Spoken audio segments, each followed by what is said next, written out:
Hello, my name is Emanuel Bach. I'm back with the 2-minute masterclass, and today I'm looking at the Scherzo-Tarantella by Polish-born violinist Henryk Wieniawski.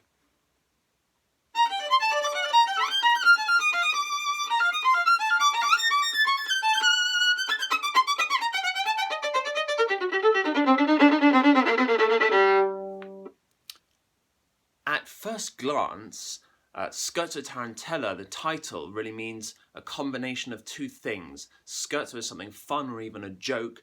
Tarantella is a lively and vigorous, very energetic dance. So we actually have already a combination of characters.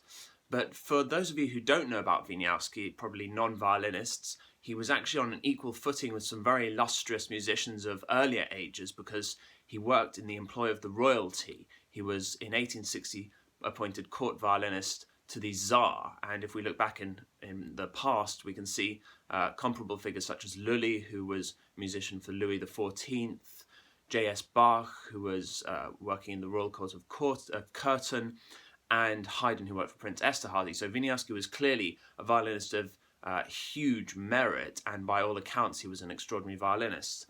In the opening, we have to put across this virtuoso character right from the start. And to encapsulate that, we need to understand the right elements musically and technically. Technically, we need to focus on two things in terms of the bowing. There's a scooping motion, which comes from the wrist, and that will give the right kind of lightness to the music. It will also help us bring out this melody. So we need to make this kind of motion.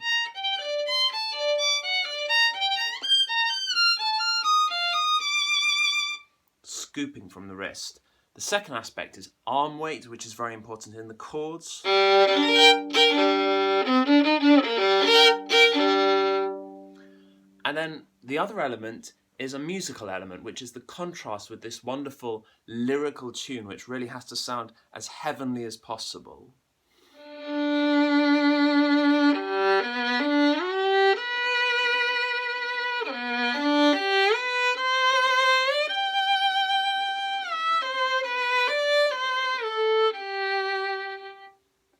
After that, there's arpeggios, which have to be very light and gentle.